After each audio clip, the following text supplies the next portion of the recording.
രംഗമനഗുഡിയിൽ 17-കാരനെ കൊലപ്പെടുത്തി മൃതദേഹം റോഡരികിൽ ഉപേക്ഷിച്ചു.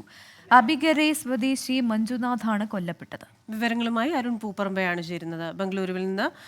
അരുൺ, ഇതെന്താണ് സംഭവം? ദാരുണമായ ഈ ഒരു സംഭവത്തിൽ 17-കാരനാണല്ലോ കൊല്ലപ്പെട്ടിരിക്കുന്നത്. കൂടുതൽ വിവരങ്ങൾ എന്തൊക്കെയാണ് ലഭിക്കുന്നത്?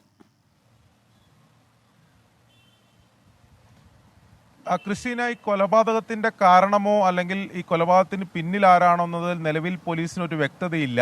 ഇന്നലെ രാത്രി ഒരു ഫോൺ കോൾ വന്നതിന് ശേഷമാണ് ഈ കൊല്ലപ്പെട്ട 17-കാരൻ വീട്ടിൽ നിന്ന് പുറത്തോട്ട് ഇറങ്ങിയതെന്നാണ് അവിടെ ബന്ധുക്കൾ ഉൾപ്പെടെ പറയുന്നത്.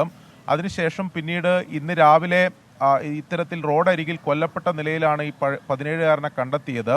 പോലീസ് പറയുന്നത് അതിക്രൂരമായിട്ടുള്ള ആക്രമണത്തിന് ഈ 17-കാരൻ ഇരയായിട്ടുണ്ട് എന്നതാണ്. ദേഹത്താകെ കാര്യമായിട്ടുള്ള പരിക്കുകളുണ്ട്.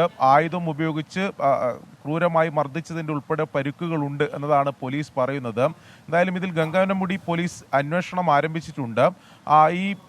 ഇത് വിദ്യാർത്ഥിയാണ്. കോളേജിൽ കഴിഞ്ഞ ദിവസം കോളേജിൽ വെച്ച് ചില പ്രശ്നങ്ങൾ ഉണ്ടായിരുന്നു എന്നതാണ് ബന്ധുക്കൾ പറയുന്നത്. അത് ബന്ധുക്കളോട് ഉൾപ്പെടെ പങ്കുവച്ചിരുന്നു. എന്നാൽ അതാണോ ഈ കൊലപാതകത്തിന് പിന്നിലുള്ള കാരണം, പ്രേരണ എന്ന സംബന്ധിച്ച് നിലവിൽ പോലീസ് അത് സ്ഥിരീകരിച്ചിട്ടില്ല. എന്തായാലും അതിൽ അന്വേഷണം ആരംഭിച്ചിട്ടുണ്ട്. എന്തായാലും ദാരുണമായിട്ടുള്ള സംഭവമാണ്. 17-കാരനെയാണ് കൊലപ്പെടുത്തി നഗരമധ്യത്തിൽ തന്നെയുള്ള റോഡരികിൽ ഉപേക്ഷിച്ചത്.